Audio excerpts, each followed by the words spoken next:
Hello everyone, kung nasaan mang sulok po kayo ngayong araw na ito.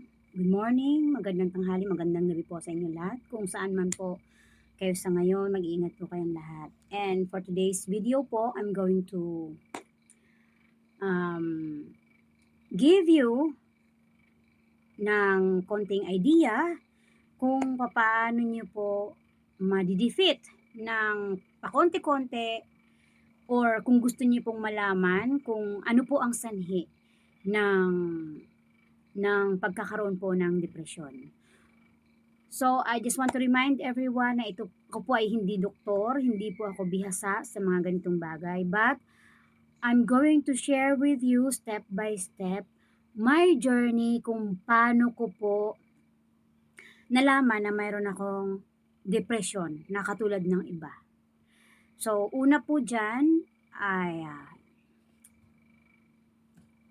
dumating po ako dun sa point na hindi ako makakain, hindi ako makatulog, at hindi rin po ako masyadong makapag-isip.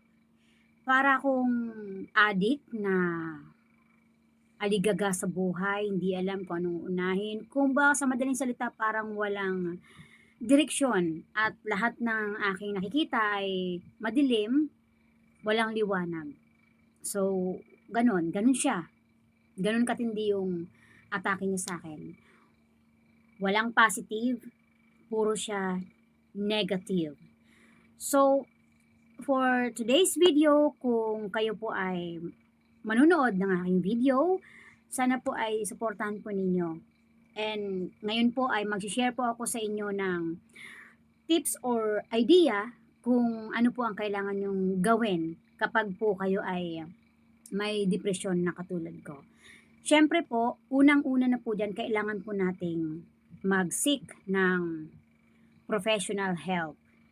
Like, number one po, kailangan po nating kumonsulta sa mental health professional.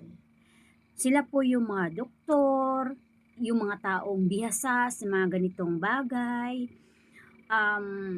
Sila po yung mga doktor na alam kung paano iti-therapy or ika-counselor or ika-counsel para makatulong sa inyo or ma-develop kung paano niyo i-cope ang inyong sarili. 'Di ba po? So, yan po ang pinaka-importante sa lahat-lahat po, ang makapunta kayo or makapagpakonsulta kayo sa isang mental health professional dahil sila lang po ang nakakaalam kung ano ang kailangan ninyong gawin. Step by step. Ganyan po yung ginawa ko noon. Ganyan po ang nangyari sa akin. Way back sa Riyadh pa po ako noon. And pangalawa po, syempre, medication. Yes po. Kapag po nakapagpakonsulta na po kayo sa isang mental health professional, syempre po, bibigyan po nila kayo ng gamot na prescribe nila na pwede ninyong inumin. Yung mga gamot po ito ay makakatulong po sa inyo para po ma-manage ninyo ang symptoms ng inyong depression or makatulong sa inyo yung mga gamot na yan. Like for example, lang sinasabi ko na ako noon, di ako makatulog, iyak ako ng iyak, wala akong nakikitang positive, puro negative. Yes po, bibigyan po nila kayo ng gamot para dyan, pampakalma po. Pero po, tandaan po ninyo na hindi po, porket meron tayong depression ay tayo po ay baliw. Hindi po. Kaya po tayo ginagamot dahil may mga tao po na hindi kinakaya yung mga bagay-bagay. Like, kung napapansin nyo po sa mga karamihan sa mga OFW, kapag hindi na kinakaya yung sobrang tindi ng depresyon, sila po ay nagpapakamatay. Kaya po, naisipan ko na gumawa ng video na ganito. And I'm going to start that kind of journey dito sa YT ko na mag-share ako sa inyo ng mga idea or tips about depression.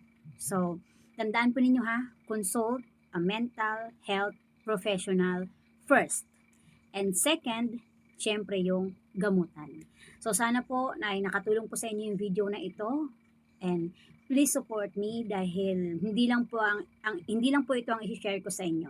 So, bukas naman po, I'm going to share you something na makakatulong pa rin sa mga taong may depression. So, mga kapistok, thank you so much. And kung nagustuhan niyo po yung video ko, paki-subscribe po ako and syempre, hit the bell button po kung gusto niyo lang po at nakaka-relate kayo sa aking mga sinasabi.